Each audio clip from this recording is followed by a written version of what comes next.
Hey everyone, I know I haven't made a video in quite a long time. Just decided to do a little mental health checkup. Um, so yeah, a lot of my social anxiety and OCD is popping up, and just a lot of existential OCD that um, I can't.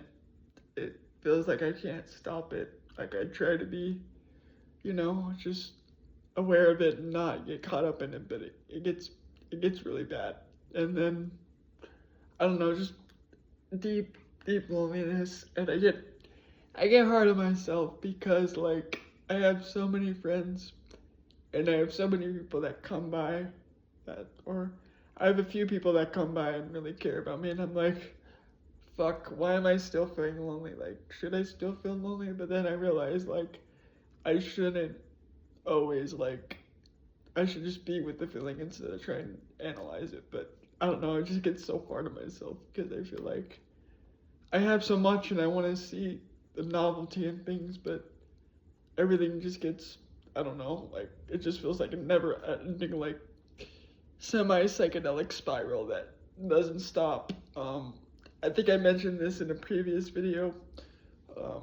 When I was a kid, not a lot of people would come over to the house, so I would hear the doorbell and I would get super, super excited, like, oh, who's there? Come on in. Like, it was like Pavlov's dogs when, like, they smell the food and they start salivating, kind of like that.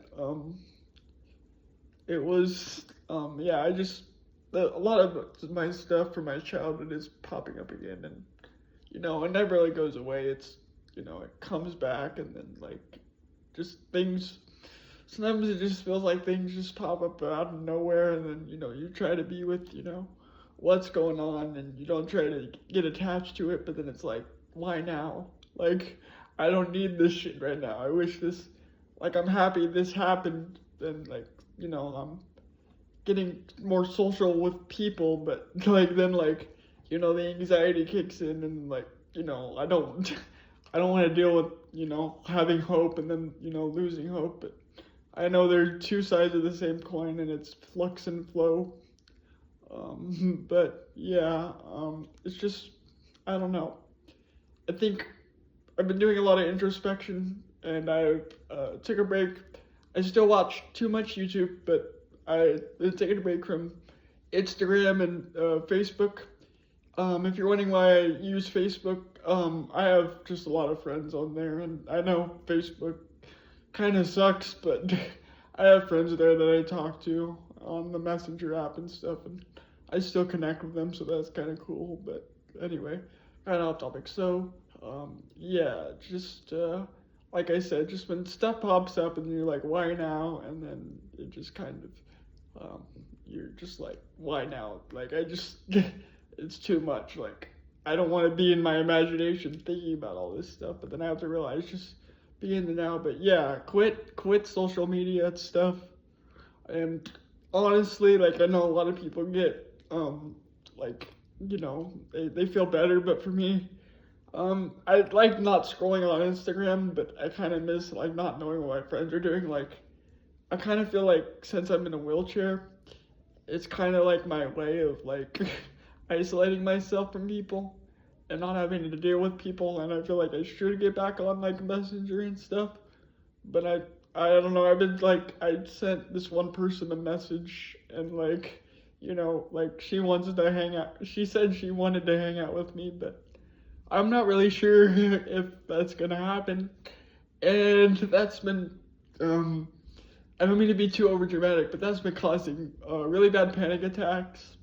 Like not panic attacks, but I just ruminate about it, and I feel like there's a part of me that just wants to scream inside, but I get so disassociated from the stress and the anxiety that I just like I can't feel it all the way, and I wanna I wanna get into it and I wanna explore it, but it just doesn't want to pop up in my head because I'm so fucking like the anxiety is just so much because um I've said this in previous videos, but my childhood was filled with stress and anxiety, and then to be honest, I smoked a lot of cannabis, and it was fun for a while, but then a situation popped up. I won't get into that too much. Where I'd smoke the cannabis and I'd get super paranoid and super anxious and go into terror.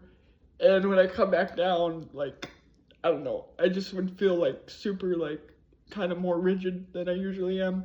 Because the way I think is, so I have OCD, so for most people, thoughts just appear and disappear and they come and go like clouds. But for me, it's like they just stick. And even if I try to be mindful of them, they just stick around and sometimes it just won't unstick. And I come from a family, my dad's side of the family is very rigid, very stoic, doesn't show a lot of emotion. So, yeah, my thoughts are very rigid and it's hard for me to really express myself because I was never really validated as a kid. So I never really got to like create a sense of self and a sense of identity. So that's why like practices like meditation, I don't want to say they're easy for me, but it's kind of easy for me to see like the point of it and like see how like all my thoughts are just memories and perceptions. And so that's why I could get obsessed with that stuff. And I am, like I'm diagnosed with unspecified OCD and I don't want to be a hypochondriac and look it up on the internet and stuff. But I actually like just found out that like people with OCD have like extreme existential anxiety, which I find kind of interesting because growing up fundamentalist Christian, like my dad believes in the rapture and stuff, and that caused a lot of anxiety. And so all my life it's either been like religion or spirituality, and I never got a break just to be human.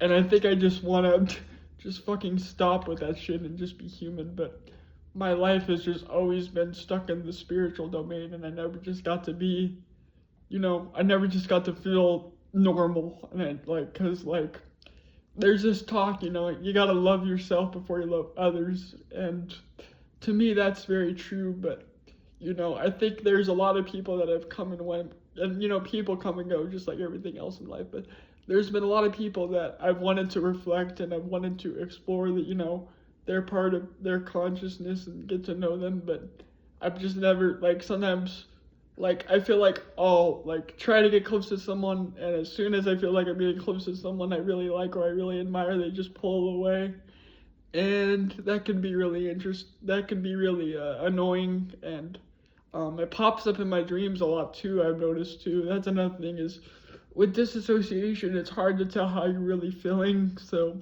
the only way I could really get out of that is like, and people say, just, meditate or like go into your sensations, but I don't know, sometimes for me that makes it worse actually.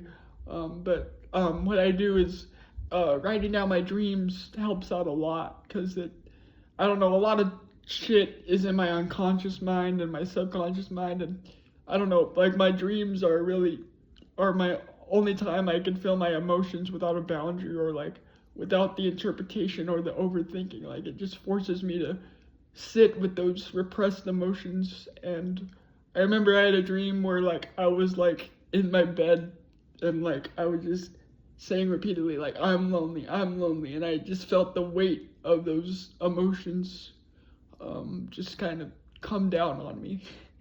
And it's like it kind of reminded me, and I've had people tell me just like sit with your emotions and don't try to judge them, but I don't know, it just feels like I can never trust like the voice in my head, and I feel like I feel like I should be happy with what I have, but then like my body is telling me you're lonely and you need to just sit with this and just acknowledge the fact that you want people to be around, but you don't know how to reach out to them because you feel like you're either too much or you feel like you're just like you should just let go and like, but then it's like, do I let go or do I, keep pursuing this? Because I don't know. It's just like I said, a person popped up and they said they wanted to hang out with me, and I was like super excited because I'm like, oh, I finally get to do because they wanted to do something I've really wanted to do with someone for a long time. But I just, as soon as they said that, I was like, eventually they're probably gonna forget about it, and then like it's not gonna happen. So it's like, and I know like you never know the future and never say never, but like it's just like with all this stuff I've been through, it just like the idea, like I said earlier, having the idea of something inside your head and then not the idea of it not happening, and you just being stuck in the loneliness for, I know it doesn't last forever, but for a prolonged period of time, it just makes the like depression worse. And like I said, like being young and being Christian, like I always thought, oh yeah, Jesus could take care of this, and like, I'm here to transcend my disability. I'm not sad. I could just play video games, or I could just watch YouTube and distract my. I never was really taught, because like I said, on my dad's side of the family, they don't show emotion much. So I was never really taught to, recognize when I'm sad or depressed. So it's like, is this depression? What is depression? Like, am I depressed? I don't know. And there's like, when you go to a hospital and they give you the little questionnaire, and they give you the same questions like every 2 weeks. And I feel like those questions are just so broad, and like I feel like it's more complex than that. And it's like, how is this gonna tell how I'm really feeling? Like, like when I go to a doctor, like I've been to doctors, and like I had my brain scanned because I thought, something might be going on. And I have cerebral palsy, which causes, brain damage and stuff. So there is stuff, right? But I did the brain scan, and they were like, oh no, everything's okay. And like, there's just some, you just have a brain injury from birth, and like it's just your CP.